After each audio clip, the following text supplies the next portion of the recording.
Okay, so. Oh, great. And my camera decides to just like randomly unfocus for no good reason. Yeah, of course. Perfect. Regardless. Okay, so the first thing I want to talk about today is we had some drama in the art YouTube community over people selling coaching programs, which was represented as YouTube having a pyramid scheme problem. Coaching programs are not a pyramid scheme, you fucking idiot. It's not a scheme, it's not a scam, they're not scum. Generally what's happening is you have a group of people that have been busting their hump trying to make reasonable money doing this YouTube thing and their art thing, and they finally got something that's working, and they're happy, and they have some breathing room. They can get their rent paid and their bills paid and buy groceries and all of that stuff, and they want to help other people like them. That's what they're trying to do. It's a good thing to try to do. I'm glad they're trying to do it. Unfortunately, most of them don't know their elbow from a hole in the ground, and their coaching is worth absolutely jack shit. They don't know what made their channel successful. They don't know what about the environment made the thing they did work. They don't know whether the things they did when they started their channel are still working today. They have no idea. Because they didn't set out to be coaches. If they didn't get into this trying to be coaches, then they didn't pay attention to the things they needed to pay attention to so they could coach. That's a problem. So if you want to hire one of these coaches, I mean, you could try, but most of them don't know what the fuck they're doing. Get testimonials, get references, talk to prior clients. If they don't have testimonials, references, and prior clients, I would not hire them. So that's me.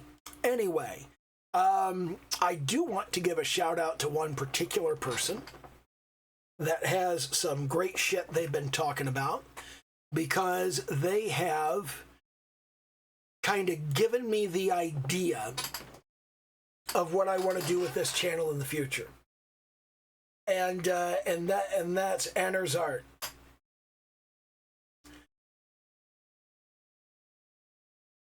She posts a video every Saturday. It's something that I watch before I ever get around to doing my stream, and it's always good shit. Last week, I did not get around to watching the video until after I had done my stream, and I was sitting around thinking about it because she was talking about rendering. She was talking about how hard it is to teach rendering.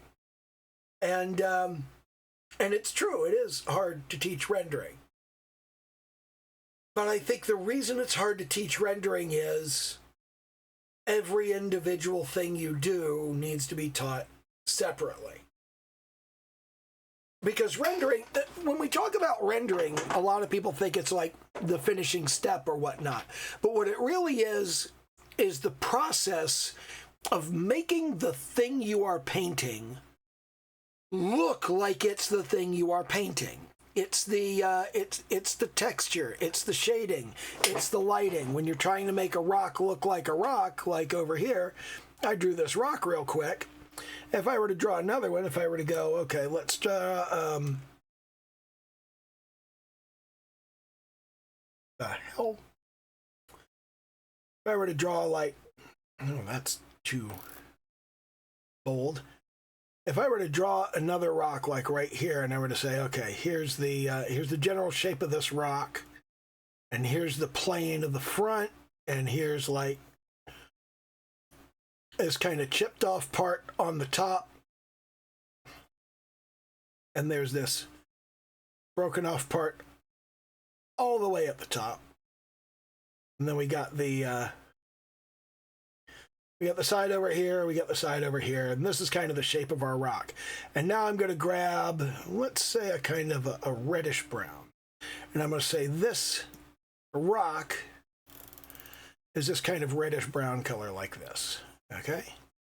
Let's just say that's the color of our rock. Here's our flat color for the rock.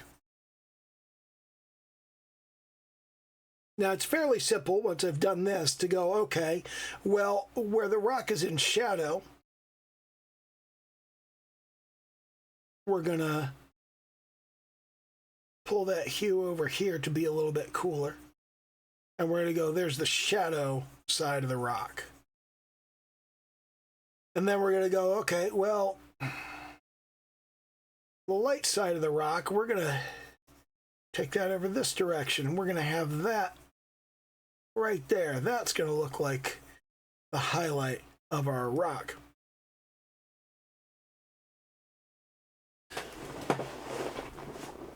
And then we've got this kind of these three tones, but it doesn't really look like a rock, does it? It doesn't have the texture of a rock. So what I've been messing with is in the thick paint tab on Clip Studio Paint's brushes. I've been taking the dry gouache and I've been going, okay, here's our bright side. Let's go a little bit darker and we'll just kind of, no, we want the dry gouache, damn it. And we'll just kind of get something in there. And as you can see, it kind of blends the color in.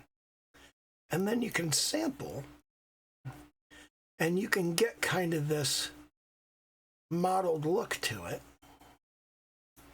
because of the texture of the brush and the way that it blends colors.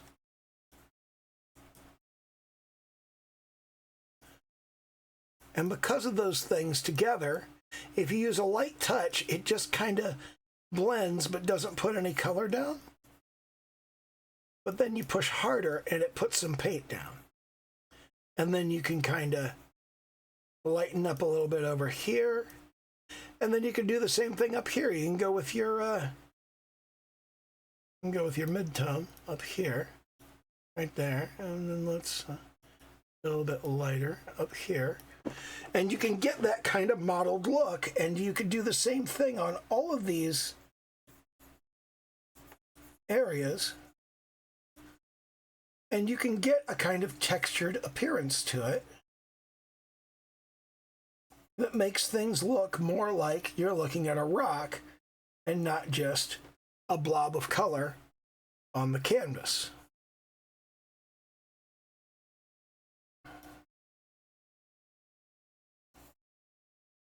Now, the thing is, that'll help you do a rock, but what else does it help you do?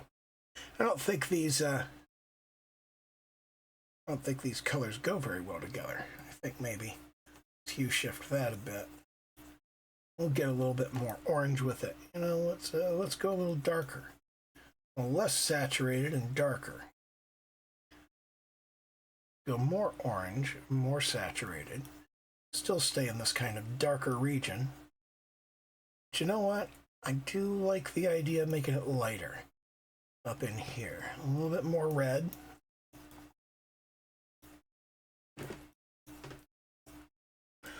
And when you're actually painting on a canvas, which it's not like I do a lot of, but I have done it in the past, and I've watched a lot of people do it. When you're actually painting on a canvas, you're going to fix stuff over and over again, and working digitally gives you this option to fix stuff in ways you couldn't before. Like, if you were doing this on an actual canvas, a lot of the time the paint would just get so thick that you have to scrape some of it off. You have to change the, you have to scrape down closer to the canvas because it just gets too thick.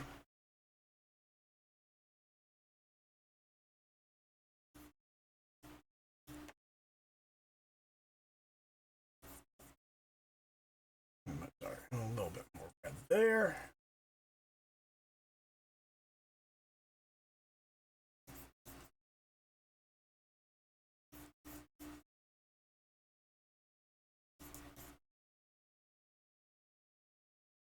And you can get that kind of textured look to it, and it looks less like something that's just plopped into the scene. which, you know, I don't actually have a scene to plot this into. But you can see over here, I've done the same basic thing with this one. And if we come all the way over and do the white, I can do a kind of highlight up here, but I can blend it in, and you can see I don't have that stark white going everywhere. I'm just kind of blending this in. I go, okay, here's a little bit of white right in here, and then I can blend that in and take that down along there. And I can even kind of pull the orange up into it. And I could sample off of it, and I could just kind of make the contours look the way I want them to look. I can put a little bit of this brighter orange in there. And then I can lighten that up.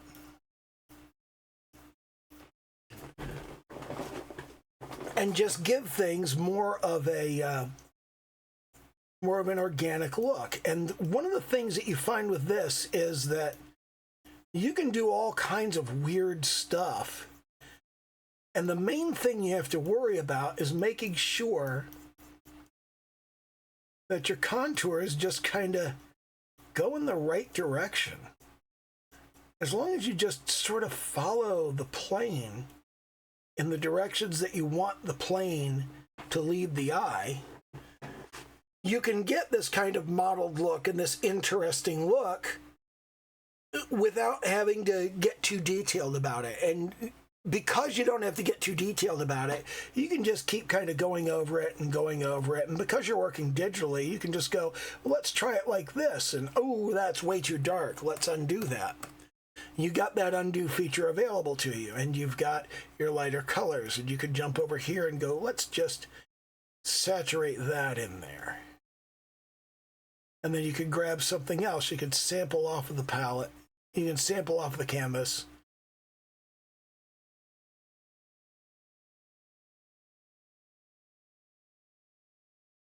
And you can figure out how to just kind of make it look the way that you want it to look, which is a good way to work from imagination.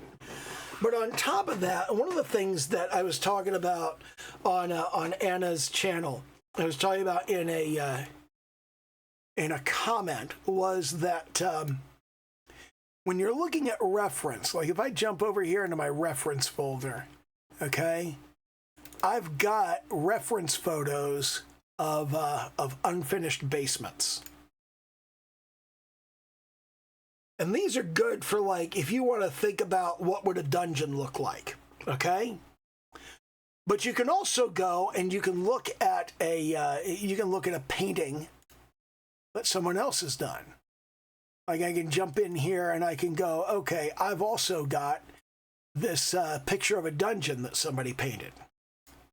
And I can toss that down in here, and you can take a look at this. And when you scroll in,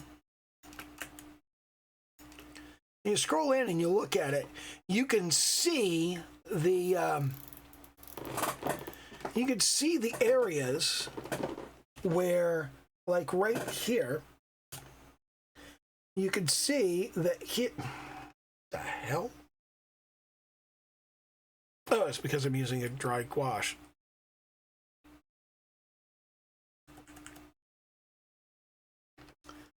But if you jump in here, let me come back over to the horsehair brush. If you jump over here, whoa, let's get that back down to a reasonable size.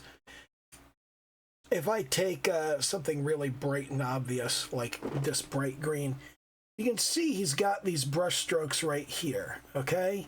And you can see the individual brush strokes and the individual shapes that he's kind of put in here. And you can see there's a shape, and there's a shape, and there's a shape. And you could kind of get a look at how this artist has chosen to represent the stone texture. And he's done a really good job. If you come over here and you look at these stones up here over the top here, okay?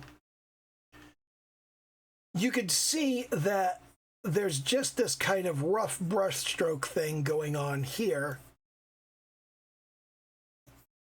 And then he's got color of a stone, different color of stone, more color of stone, and you could kind of get some idea what sort of textured brush he's using. Here's a blob, a blob, a blob, a blob in this big area of black. Here's a blob right here that he probably put over top of a big light area that he wanted to darken up. And you could see by looking at what someone else painted what exactly it was they were trying to do. And then when you go and you look at the photograph, you can look at this and you could go, okay, here's the mortar right here, and there's mortar right here, but the mortar isn't always visible. It's very light right here, right here, right here. And you don't have to paint all of it.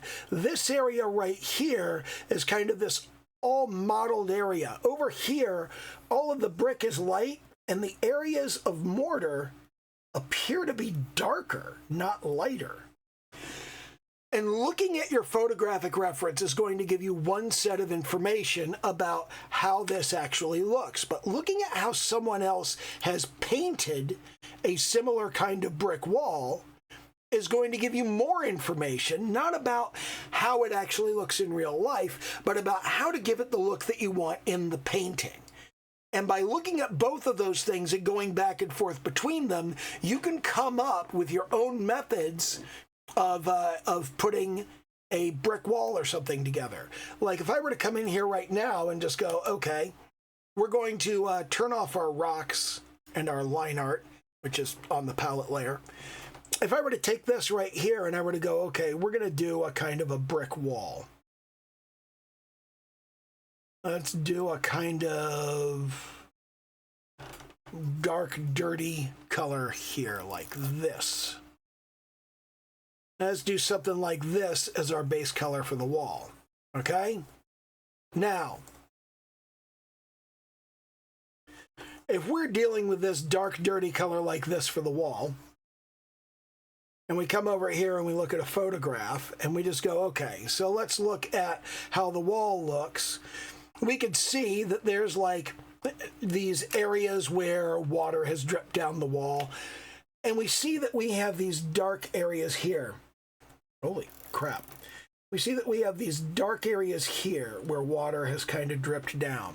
So we would want to do something kind of like that.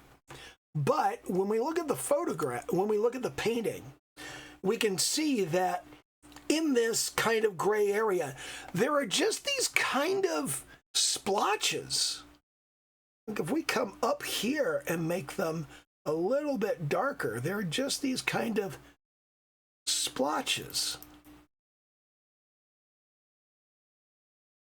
It's just like,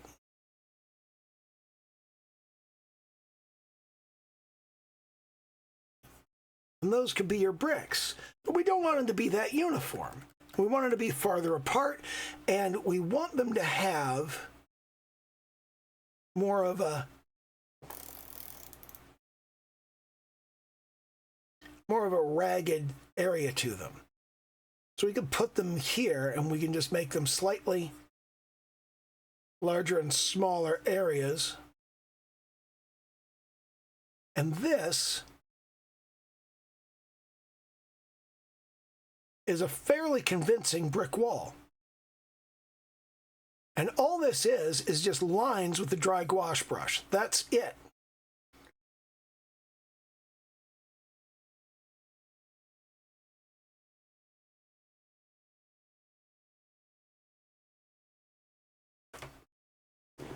That's all we're doing here. Just lines, straight across. Fairly strong pressure.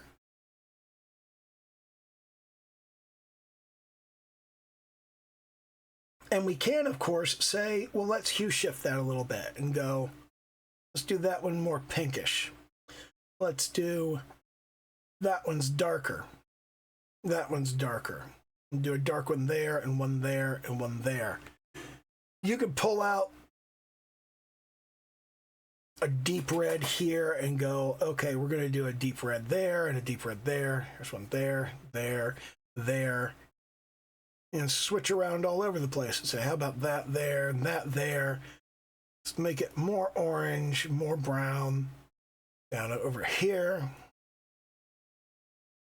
That doesn't have enough contrast.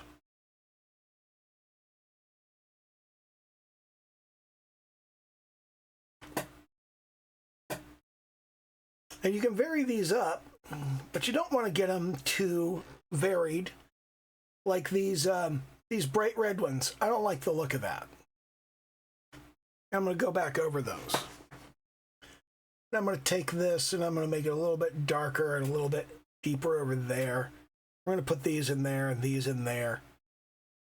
But that is a fairly convincing brick wall.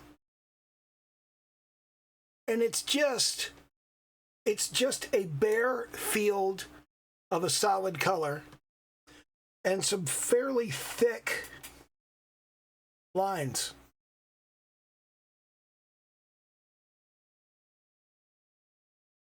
We could start from this color. We could start from the background color and just go, okay, we want to be lighter and we want to be a little bit more red. We can just go, there's our lines right there.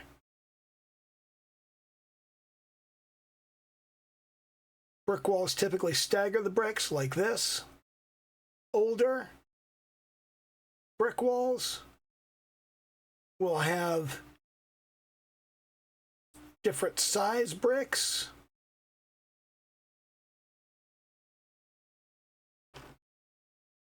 It's fairly simple to do this. It's fairly simple to kind of put that together. And sort of the thing that I was thinking I want to do with this stream, with this channel, is not so much to say, here's how to render stone, here's how to render bricks, here's how to build a brick wall. Not so much to do lessons like that, which a lot of other people have got covered, but more how to do all of the things in a particular finished piece. Like if I pull out the thing that I did yesterday for the time lapse, I painted this juniper tree on the side of the hill.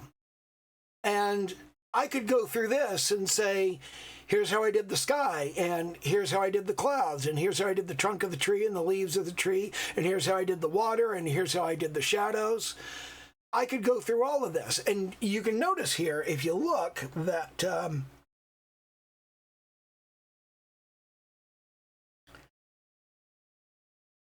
this hill is done with the exact same dry gouache brush technique that I was talking about earlier. And there's a lot of stuff in here that I want to fix, that I'm not entirely happy with. I want to get better at doing trees.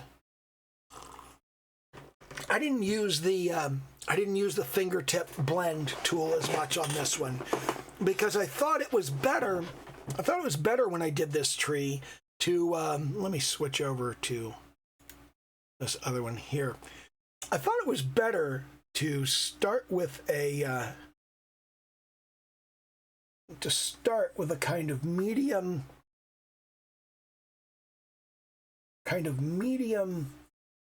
range color for the trunk. And then as I went up the trunk, what I did was I said, okay, which side of this is going to be in shadow? Well, let's get darker. And then I took a very small brush and I just kind of hatched my way down the side of the tree there.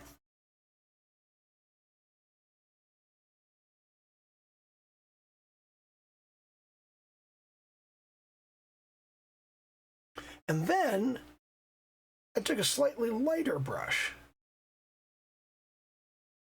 up a little bit, and I said, okay, there's where the light is hitting it. So let's hit that and just kind of take that through. And then after I went all the way up and down with that, I went in and said, okay, in my blend tools, I've got this blur brush. So let's take that blur brush down the tree and just kind of smooth that into it.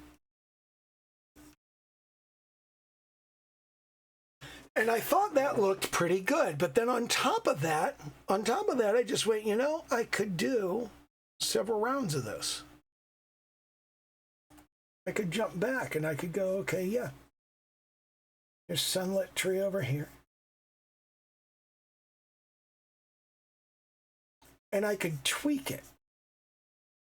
I could tweak it with several rounds of this and go, I want that brighter, and I want that, you know, to have that real solid shine to it. And then I could come in and I could go, okay, this, I want a real dark area right here, and I want to bring that down to here, and I want to bring that across there, and I want to have kind of a bit in there and a bit in there. And then I could come back in again with the blur tool, and I could just go, okay, now I just follow the contour of the trunk, and it'll smooth that in.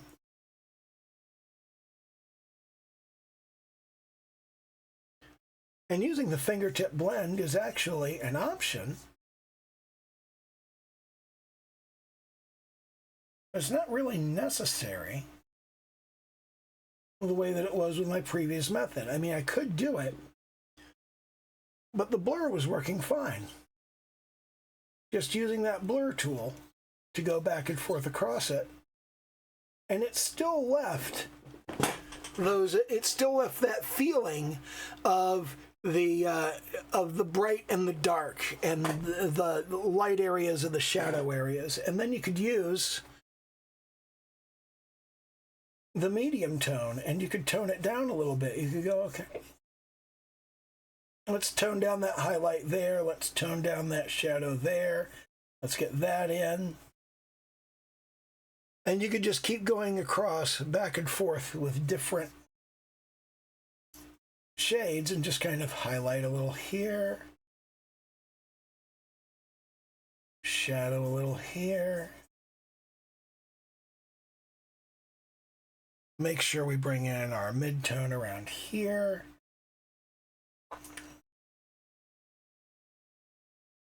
And I also found that by doing this with the color picker, instead of by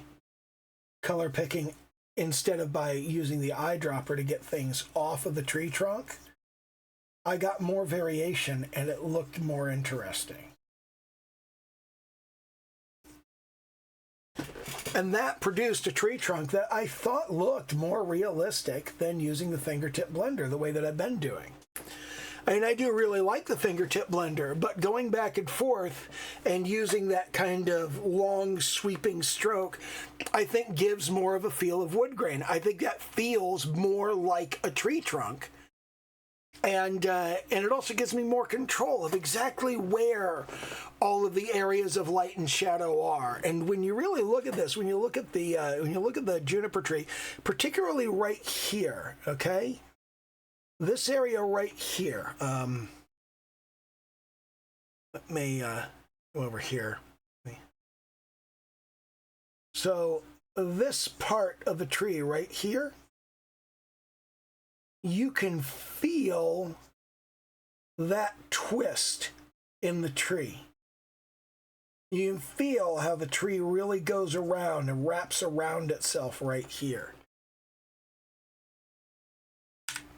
Because if you look at that, you can see the highlight comes down and disappears. The highlight comes up and disappears.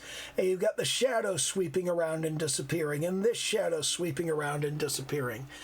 And all of those kind of combine to make this twist really feel like it's in there. And it's the same thing over here. You've got this crotch of the tree up here. You can really feel this kind of indentation there.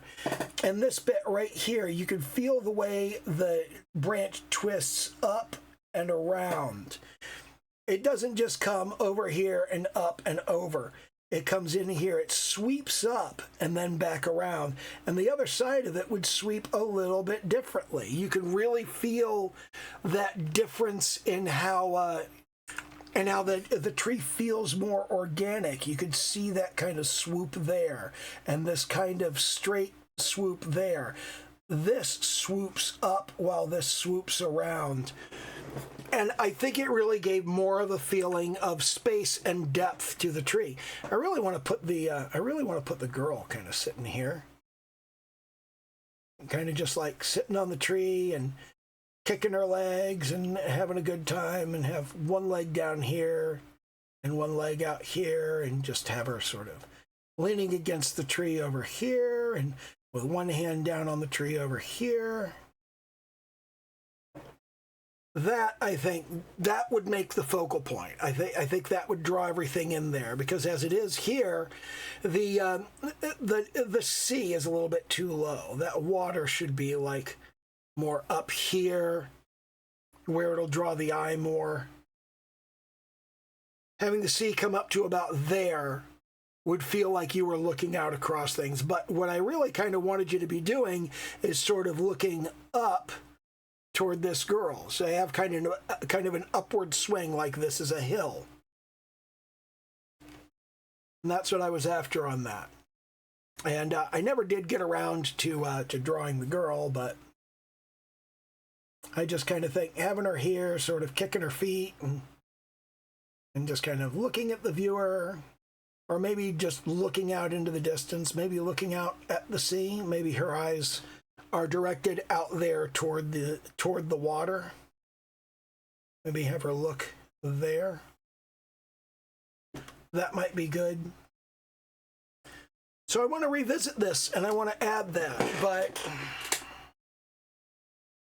I'm not sure how to knit them together and make them look like they belong together. That's one of the frustrations that I'm having at the moment, is the style that I'm doing my landscapes in is very different from the style that I do my characters in. And I'm not sure how I'm going to reconcile that in a way that the characters look like they belong there.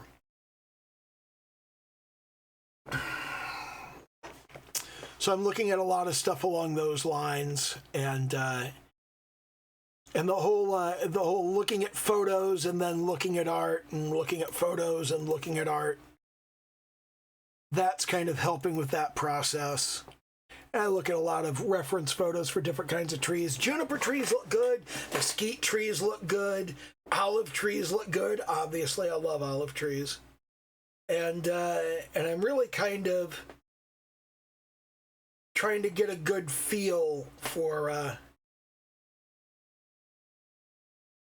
how I want this stuff to go, and how I want to develop a coherent style. I don't care what the style is. I'm not sitting here going, what is my art style? I'm just going, how do I make my people and my trees look like they belong in the same picture? Because, I draw people in kind of an anime style. So I want to make sure that the backgrounds that I put them in at least feel enough like anime backgrounds that an anime character doesn't look out of place in them. I think that's important. And I don't know how to do that. But that's sort of the thing that I want to focus on going forward on these streams, is to talk about specific types of texture and material and object challenges that I faced doing complete pictures and putting things together. The problem is I have to make more complete pictures, which I do have to be doing anyway. It's not like, damn it, now I have to do that too. It's the same thing I had to be doing. I need to do more backgrounds. I need to do more environments. I need to do more landscapes. I need to talk more about, I need to work more on different kinds of trees. I'm doing the same damn kind of trees, and I can't just keep doing that, because different trees have different kinds of leaves. They have different kinds of shapes. I'm going to do more water, because I don't feel like I did a particularly good job on this water. I don't feel like I did a bad one. I feel like the bush that you could see over the edge of the hill, I think that was kind of cool. I think that was a neat thing. The shadow here, I've been kind of proud of the shadows I'm doing in my pictures, but I'm not sure whether I should be. I don't know if I'm doing like good shadows in my pictures, but I am trying. I am working on it. It is like a thing I am trying to do, and that's that constant thing. It's that constant struggle that you're trying to work on, is trying to push your work forward and make your work do new things. And I want to get more environments and more landscapes, and I want to get more people, and I want to get that to mesh together better. I want to do more interiors. I want to do more fantasy related stuff, and I want to talk more about not individual pieces, parts that you put together in a puzzle, but the parts of a coherent whole, so that you can see from the whole, here are the parts. Because I feel like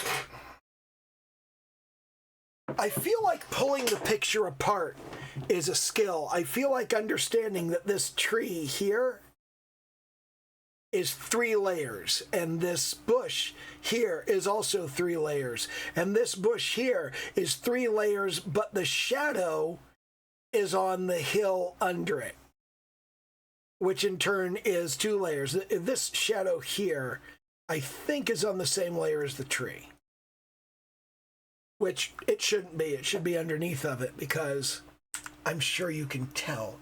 Look in there. There are all these little gaps where the shadow doesn't fill in, because I'm sloppy, and I need to stop being quite so sloppy. I'm sloppy because I'm trying to finish, because I need to get myself used to finishing. And if you really like zoom in, you find that I've got sand floating up in the air. That's not good. I've got leaves that are floating up in the air, not good. I've got this brush stroke that's out in the middle of nowhere. I got this bit of the sky showing through, that bit of the sky showing through. It's just there's a lot of sloppiness in my work. And that sloppiness is because I don't know what I'm doing, and I'm not very confident in what I'm doing, and it will go away. It will go away over time. As I know, yeah, I can paint a tree trunk, so I can make this tree trunk look exactly the way I want, instead of just like slopping some shit up there and going, I'll turn that into a tree trunk. That's what I'll do. I'll turn it into a tree. That's yeah, that's okay. That'll work. And that sort of thing is that sort of sloppiness goes away over time, because you start to be able to deal with it.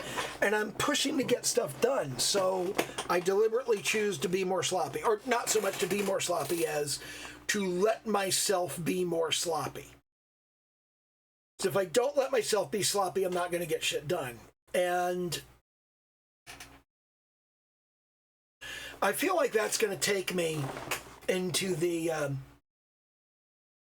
territory where I want to be. I feel like letting myself be sloppy now while I figure stuff out is going to take me into the realm where I can finish stuff, and I can start going, well, let's finish this better.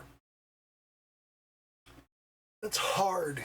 It shouldn't be. I know how to do it. It's how you do code. You start off with like that 5,000 foot view, and then you kind of zoom in bit by bit. You zoom in on this layer and you make it work, and you zoom in on this level and you make that work. You zoom in on this module and make that work. And you just kind of drill in deeper and deeper on everything.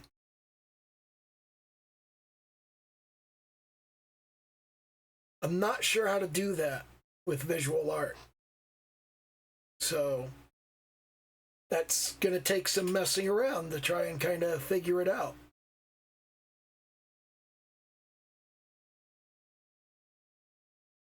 But I feel like I'm getting somewhere. I feel like I'm doing something, and I have a vision for where I want things to go, and that's good. That's good vision. I need to come up with a name for it. If you have a good one, put it in the comments. What should the show be called when it stops being Sketch Weekly and starts being something else, like pulling pictures apart?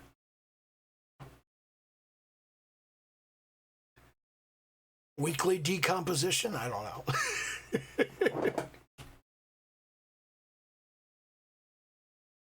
Ooh. No, that's a terrible idea. But yeah, that's the direction that I want to take stuff. I want to do finished pieces over the course of the week and pull them apart on the stream and say, here's how I did this, here's how I did that, here's how I did the other, and talk about any custom brush that I used, why I used it, what features it has that make it useful, and how to give a brush those features, or which stock brush has them. I kind of feel like that is the stuff that I want to focus on going forward, because I feel like that's what I need to focus on understanding. Because it's necessary if you're going to teach anybody anything. If you call back at the beginning, I was talking about a lot of these people doing coaching programs. They don't know how the fuck to coach people because they weren't thinking about coaching people from the beginning. I'm thinking about coaching people. I don't want to run a coaching program. But I do want to talk through the stuff that I'm doing and how it works on these streams. So I want to work on that. I want to get more regimented about this. Like, I think maybe I should have like a to-do list of I need to get better at painting terrain. I need to get better at painting rocks in the terrain. I'm still not putting rocks in my terrain that feel like they belong there. I need to get better at putting foliage in the terrain. I need to get better at grass. I need to get better at fields. I wanted this to be in a field of red clover. I wanted this juniper to sit in a field of red clover, but I just chickened the fuck out because I couldn't. But that's the kind of thing. I want to be able to like do the things that I want to do and not be scared of it and look at it and feel like, yeah, I can do that. That's not a big deal.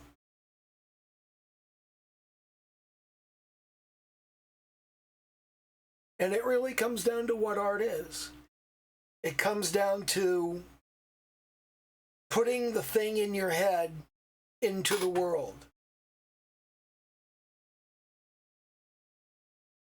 And I want to help people do that. I want to help people put the things in their head into the world.